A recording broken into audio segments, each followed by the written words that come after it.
People with unstable exes, what's the craziest thing they did after you guys broke up? Story 1. We were engaged, 6 months from getting married. We'd been together for 5 years. He started getting me in the last 2 years or so. We got into a fight and he decides it's time to tell me he's been picking up random chicks at the bar and bringing them home to have fun in our bed. This is while I was working 2, sometimes 3 jobs to support him through school. When I told him that was it, I was leaving, I knew it was going to be bad. He locked me in our bedroom. No phone, he nailed the window shut. I spent a day in there before one of our friends stopped by and I was able to holler and get them to let me out. I had a couple of friends help me collect what few things I was taking as I was afraid to be alone with them. Most of my belongings were left behind. He would and scream and then beg and cry during the 3 trips we made to move things. I was bartending back then, and he'd show up and wait in the parking lot until I was off work. He tried to push me around and even went too far at me a couple of times because I just wasn't listening to him trying to apologize. He'd follow me to my new apartment. I know he broke into my apartment at least twice while I was at work and left messages to let me know he'd been there. From the bar, I'd made friends with several of the county sheriff officers as they would have to come to break up bar fights quite often. I told them about it. They had a friendly talk with him one night when he was waiting for me outside the bar. I never saw him again. I'm pretty sure the message of that talk was mostly communicated through their fists. Story 2. My ex-partner of 2 years broke it off because she didn't want to be in a long-distance relationship while she studied abroad. Perfectly fine by me since she was doing 2 stints in a row and I wouldn't see her for a year and a half. Somewhere to the end of next summer, she Skype calls me about 3 weeks after we broke up and about 2 weeks after she starts studying abroad to ask for help getting a guy to date her. Being the always overly nice guy that I am, I say, sure, but if I do this, I expect you to cut all ties with me forever unless it's an emergency. She complied. I told her to just ask him out and it works. Then I hang up. She Skype calls me a month later saying it's an emergency. She wants to end it because he's not like Spanish me after all but doesn't know how. I told her the best junk repellent is to ask him to help her pick up another guy and hung up. Story 3. I can pick a few things out of the vast ocean of crazy that is my ex. She called 2 different jobs and proceeded to tell my boss that I was a bad person, crazy, unreliable, and I should be fired. She actually called one of my bosses about 40-something times in a row. She threw the top of a barbecue grill at me because I left to go to work. She threw gravel on my car after I didn't agree to her schedule. That's right, I got her pregnant. Now I'm the custodial parent, by the way. She only sees the kiddo on the weekends. She threw a metal chair at my sliding glass doors. She got me arrested. This one takes some explanation. She was in a rage because I was going to drop off our child at her mom's. She had found out I was seeing someone else. This was many months after we'd broken up. I had stopped in the street in front of her mom's house to get some of the child's stuff out of the trunk. The kid is asleep in the back of the car, by the way. She pulls up behind, jumps out, and starts taking my girlfriend's stuff out of the trunk. She starts making fun of this girl, who she'd never met, for wearing makeup. She then slaps it off the back of my car into the snow on the side of the road. As I'm trying to pick it up, she kicks it.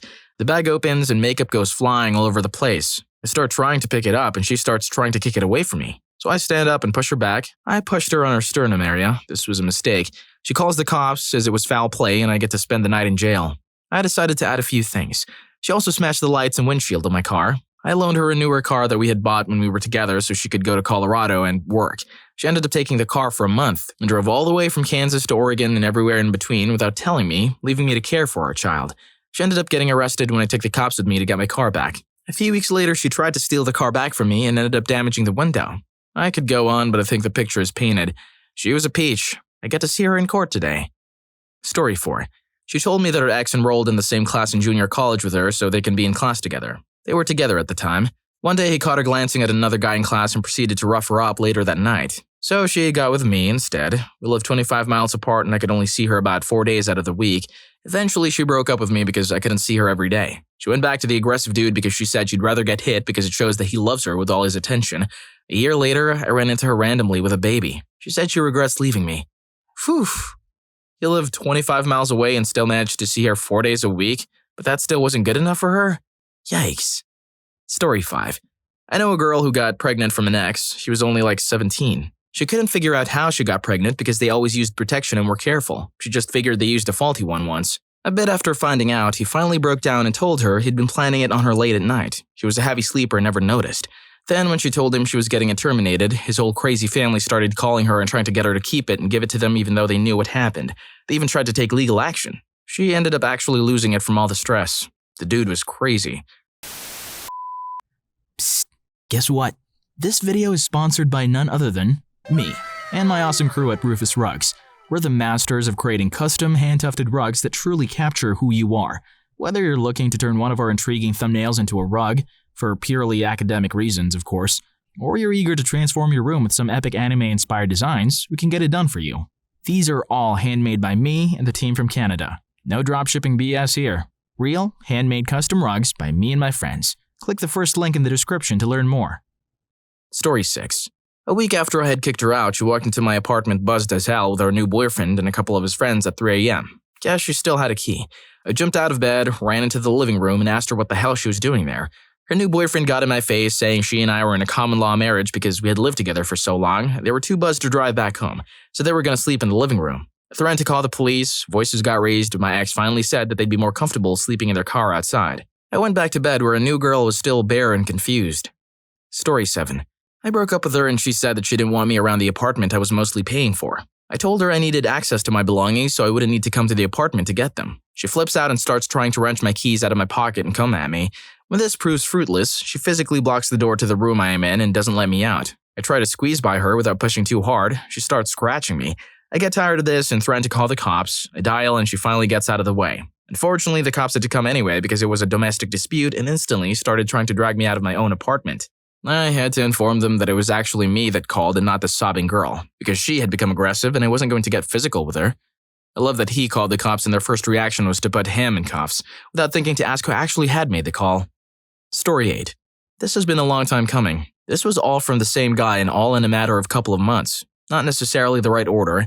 He broke into my second-story apartment, broke down my bedroom door, which was bolted locked, stole my dog and threatened to drop her off in a field if I didn't leave my work friends I was hanging out with after a shift just ended, proposed to me even though I had mentioned for years I was not ready for marriage and wouldn't even consider it until I was done with college. The ring he used was his mom's old engagement ring. Cute, except for the fact that his parents got divorced and hated each other. Oh, and we weren't even dating. Stole my camera and MacBook Pro, never got it back. Made hundreds of calls, emails, and threats. Saw me at PetSmart with a guy friend when we were in the car leaving, and he followed us miles into town. I had my friend drop me off and was trying to book it into work, but my ex ran after me, which led to a huge fight right in public. So embarrassing. Came to my apartment and I met him outside with my dog to get my keys that he stole when he broke in one time. He started screaming at me and physically hurting me. I tried to call 911 and he took my phone and smashed it into the ground. I got away and ran for help. Decided it was time to file a police report to start building up for a restraining order. I know, should have been sooner. I had a smashed phone, bruises, and the parking lot had cameras. He denied everything, lying to the cop. Got mad at me that he might lose his job over it. He worked in a nursing home. I sure hope he lost his job. Continued to call me and my mother at times for years after we broke up. Never once answered a call, text, or email from him during those times. Drove 2 hours to my new college and sat outside one of my classes waiting for me so he could catch me. I had made a guy friend in the class who took the same bus route as me so we would chat on the bus on the way home. My ex saw me walking out with him and started laying on his car horn screaming at me. I heard through an old friend that he's now dating someone that looks just like me. Creepy. That's the first time I've really talked about it or told anyone other than my now husband when we started dating shortly after all that mess. I'm sure I'm leaving out a lot, but I don't want to dig into my memories too much. I should make it clear that when he broke into my second-story apartment, he did so by standing on the fence of the first-level apartment and jumping up, grabbing the bottom of my deck, and then pulling himself up and over my fence in the balcony. I didn't lock that door ever because, well, I didn't think it was even possible to do that. Story 9. I'm in an open marriage and I met this woman in OkCupid who was really obsessive. We talked on the phone once. She seemed nice, so I thought we could hang out someday soon. The next night she texted me and asked what I was up to, and I told her I was watching a movie with my wife, but we could chat later. She immediately calls me, but I don't pick up. She calls again, she texts, "We should hang out tonight. Let's hang out. Call me. Text me back when you get this. I'm in your town. This bartender says he knows you," and texts me a picture with a bartender. "Let's hang out. Come on out." Nothing for a few minutes, then a long text, upset that she came all the way out to my town, about 30 minutes away from hers, and I didn't come to the bar to see her. She told me she needed a girlfriend who paid more attention to her and knew she couldn't be with someone who did this to their wife if this was how it was going to be, implying that I cheated on my wife. I showed the texts to my wife and we both agreed that we should take a break from OkCupid for a while. I find it amusing that this girl went for them, was in an open marriage when she clearly had clingy issues. If you don't want someone that clingy in your life, then you better leave a like in this video and subscribe to the channel. Story 10. She texted me one day and told me she didn't want to be together anymore and that she wanted to go back with her ex. She was kind of a controlling girl anyway and I didn't mind. But 2 days later, she told me she wasn't on birth control while we were seeing each other and she lied so she could try to have a kid with me. She just wanted a kid, so I was basically just a donor to her. My 19-year-old self was freaking the crap out for a few weeks and imagining a terrible life of having a sad job and a horrible baby mama situation. Luckily, she wasn't pregnant and she kept begging me to come over like 3 times in a month. I said no thanks every time, and she ended up getting pregnant by some other guy. I just laugh every time I think about her really dumb life. Story 11. A friend's ex takes the prize. After being broken up for a few months, she called him up and was hysterical, telling him, "Why did you have to take it to this level and bring the courts into it?" I didn't know what the heck she was talking about. And she replied with, "Why did you have to file a restraining order against me? I didn't even do anything." My buddy didn't file a restraining order against her, but apparently, one was sent to the school where she worked and she had left it in her office. She asked him to meet her there on a Saturday so she could go over it with him and he could witness her signing it. Luckily, my friend isn't an idiot and avoided whatever messed up crime session she had planned for him. Just the tip of the iceberg with the level of crazy. I have so many stories about this chick. Whenever I talk to my friend, we have a "guess what the ex did now" conversation. There was no restraining order. She made it up to get him to meet her at her office. Here's another story. My friend, R, was the ex-boyfriend of Crazy X. A bunch of my friends from my home state came to visit me recently for Memorial Day weekend, and one of the girls, we'll call her B, is still good friends with X. She understands that X is insane, but I guess their friendship continues by not bringing up R when they're together. So R and a bunch of guys arrive at my house when another friend T pulls up X's Instagram feed. It's a picture of her on a plane with the caption, "Off to California." We all joked about her crashing our trip for a few minutes and gave R a hard time, but brushed it off because Cali is a huge state. A few minutes later, R was sitting on the couch with a worried look on his face. I went over to see what was wrong and he looked up and asked me, "Do you think she's actually going to come?" I tried to explain that we were just messing with him before, but I'll never forget the look on his face when he stopped me mid-sentence and said, "No, you don't understand. This witch is crazy." About an hour after B's flight landed and she arrived at our place, the topic was brought up once again. B looked just as surprised as R did, but responded with, "There's no way she's that crazy. She has a cousin in San Jose. She's probably visiting her." We're at a bar that night and B pulls me aside to show me her phone. It's a text from X that says, "Hey, my friend flaked out on me. I'm at SFO and I need a place to crash tonight." I then reacted in an appropriate manner by yelling, "Holy crap, this woman is freaking crazy!" while running to the bar to tell R and get him annihilated. When B didn't respond to X's text, she started calling. On the third call, about 15 of us went outside and gathered around her phone on speaker to hear the convo. X said that her friend was supposed to pick her up, but he flaked on her, so she just needed a place to stay for the night. One of my friends then yells, "You can sleep on the ground, you crazy witch!"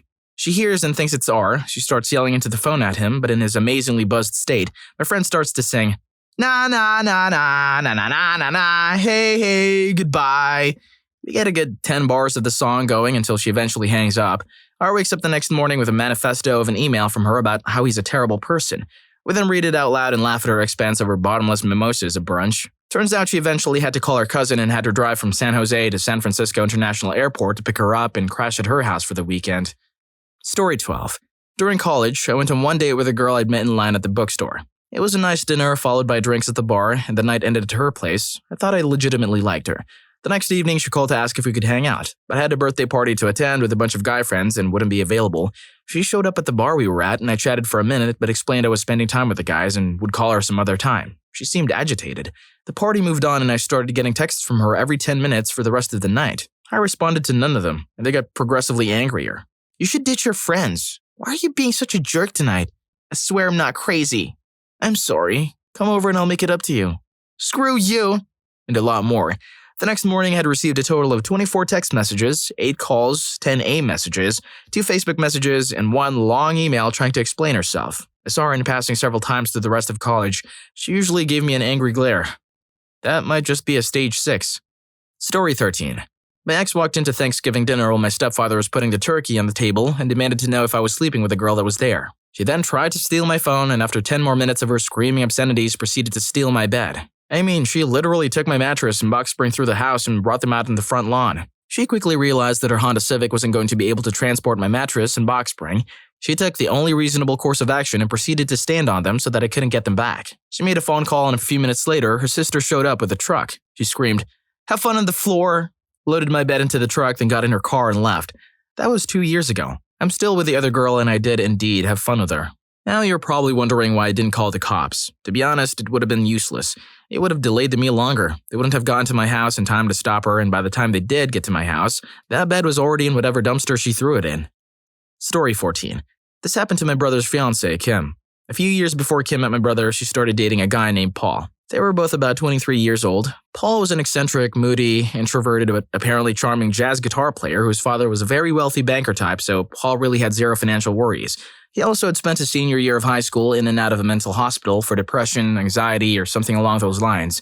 Despite being very good looking, Kim was his first girlfriend. Right away, he was pretty much obsessed with her for the 1 year they dated. He would stalk her when she went to her college classes at campus 40 miles from where he lived, would call up her friends whom he'd never met and ask where she was, etc., etc. He started out pretty subtle about this and was able to hide it for a while, but eventually, Kim couldn't help but notice increasingly his creepy behavior and erratic mood swings. It broke her heart to do so, but she had to break up with him. The guy did not take this well at all, and had some sort of mental breakdown. At 2 a.m., a few days after the breakup, he showed up at her parents' house where she lived with a knife and threatened to end it all on her doorstep.